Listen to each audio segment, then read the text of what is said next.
आज श्रीलंकेने इंडियाला धो मारलाय मित्रांनो. खरंच ज्या पद्धतीने त्यांनी फाईट बॅक केलाय ना, हॅट्स ऑफ. विशेषतः Sonal Dinushabhai, it's not done bro. काय डिटर्मिनेशन दाखवलंस.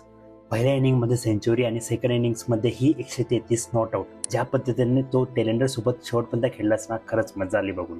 इंडियाला फक्त काही विकेट्स हव्या होत्या, पण श्रीलंकेने हार मानलीच नाही आणि शेवटी 429 वर 9 डिक्लेअर आणि टेस्ट मॅच झाला ड्रॉ. आज बुमराह असता, कुलदीप यादव असता तर कदाचित पिक्चर वेगळी झाली असती असं नक्कीच वाटतंय. पण नो डाऊट श्रीलंका डिझर्व दिस ॲप्रिसिएशन. इंडियाने सिरीज 1-0 जिंकली, पण WTC फायनलच्या दृष्टीने हे आपल्याला महागात पडू शकतं. आता इंडियाकडे 7 टेस्ट बाकी आहेत, न्यूझीलंड विरुद्ध 2 आणि ऑस्ट्रेलिया विरुद्ध 5. आणि WTC फायनलमध्ये जायचं असेल तर इंडियाला यापैकी किमान 6 टेस्ट जिंकण्याचा आसपास रन करावा लागेल.